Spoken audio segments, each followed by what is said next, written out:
Should you buy Elden Ring in 2023? Elden Ring has been out for almost a year now, which is pretty crazy to think about, and the game's finally on sale. For some reason, it took a while for the game to start being on sale on a lot of digital platforms, although it was on sale in a lot of physical stores. So now that it's on sale, a lot more people are going to buy the game, and I'm going to try to convince you in this video as to why you should buy the game and for what reasons that the game is so spectacular and why the game won Game of the Year last year. I'm really going to bring in the true factors that make this game as good as it is. So let's get right into the review. We're going to be talking about the open world, the combat of the game, as well as the story or lore of the game, because the story isn't really like a full fleshed out story, more that you have to find the lore and find the story that is actually being explored in the world. And there's a lot of environmental storytelling within the game. So let's get right into it.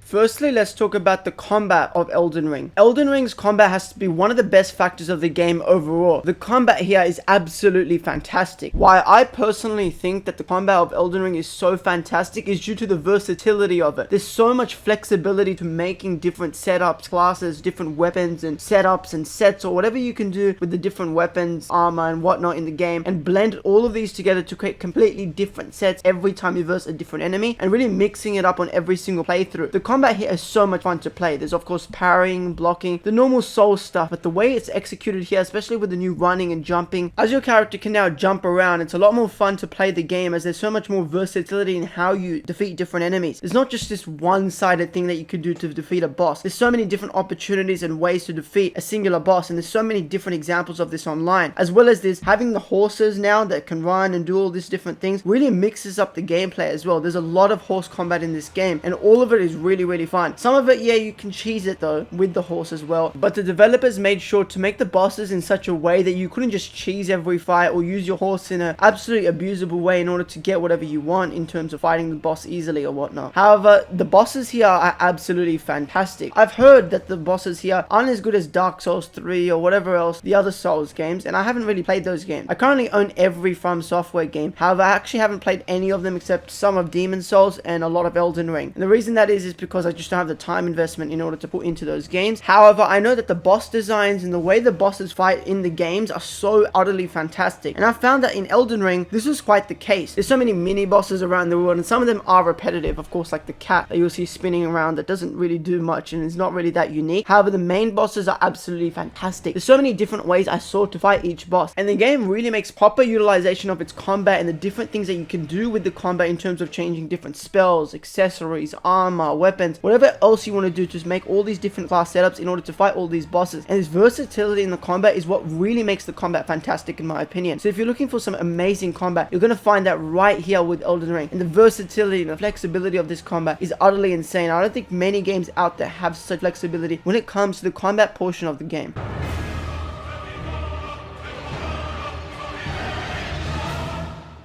Oh man, the open world of Elden Ring is utterly fantastic. It's one of the most beautiful and realized open worlds I've ever seen in gaming, next to Red Dead Redemption 2 and Breath of the Wild. I see a lot of people said that it did help revolutionize the open world genre more, and I don't actually agree with that statement, especially because I think Breath of the Wild, when it came out, really revolutionized the concept of open worlds and how they were to be executed. But I do think that Elden Ring took the perfected formula of Breath of the Wild's open world and then refined it further to make it even more perfect open world. The open world here is absolutely fantastic. I usually just rush into games and just do the main story because I don't have enough time to do all the side content. I did that even with Red Dead Redemption 2, which is my favorite game of all time. And I know that the open world in Red Dead Redemption 2 is one of the most beautiful open worlds ever. So much detail, so much things to do, and you get so distracted doing all these different activities that are actually not mundane and are really well designed. In Elden Ring, that's the exact same case. Every activity that you can do, the side missions that you can do in Elden Ring, for example, are really fantastic and really drawn out. They're not just fetch quests or anything that are usually in Ubisoft open worlds, for example. Elden Ring open world understands what it is. It's a beautiful open world with so much variety in the environment, so much things going on, and the environments themselves also tell a story, and I will talk about that a little bit in the next section as well, and I talk about the story and lore. But the open world here is absolutely fantastic. I spent hours and hours during my playthrough just roaming around on my horse through the open world, looking at all the different scenery, the bosses, all the different enemy types. It really relishes how perfect the open world of Elden Ring is. It's one of my favorite open worlds worlds ever, and the art style as well is absolutely fantastic. Some may say that it doesn't look as good as Red Dead Redemption 2, for example, or doesn't look as good as a certain game or whatever, but Elden Ring's open world understands what it is, and the art style absolutely enhances this, and it's one of the most beautiful and most realized open worlds ever made. And I really think that if you enjoy a good open world game, Elden Ring is one place to start and one place you'll never end, with so many opportunities in the open world, so many things to do, and one of the most gorgeous open worlds you can explore that you'll spend hours and hours roaming just because of how amazing the art style of the game truly is.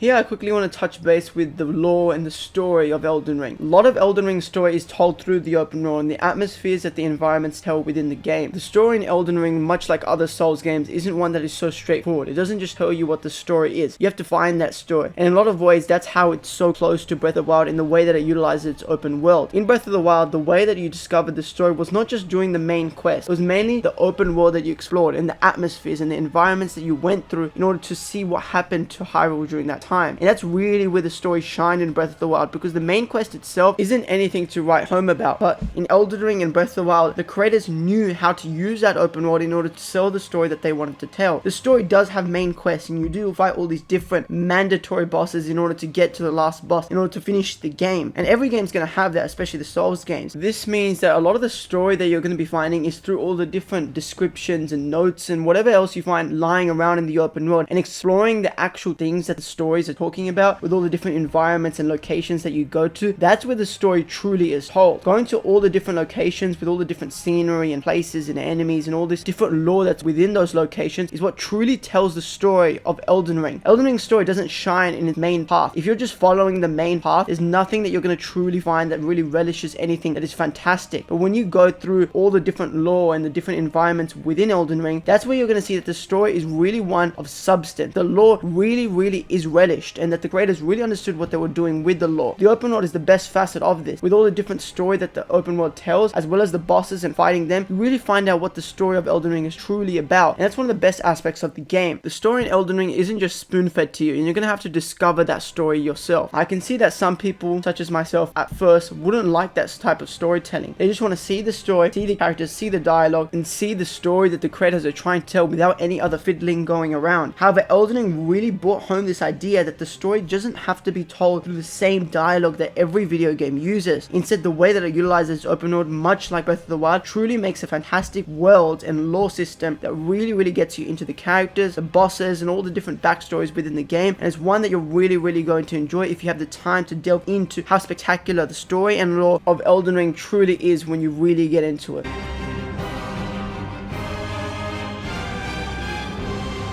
Well, I hope I was able to convince you to buy Elden Ring. It's an absolutely fantastic game, and you could probably already tell if you're watching this video and saw the fact that the game won Game of the Year and the many reviews about the game, as it's one of the highest rated games of all time and is really spectacular and something really special. So if you're looking for a great open world game, a game with great combat and a world full of mystery, Elden Ring is truly the game for you. Anyway, that's all from me for today's video. I really hope you enjoyed this video, and I'll see you all in the next one. Peace.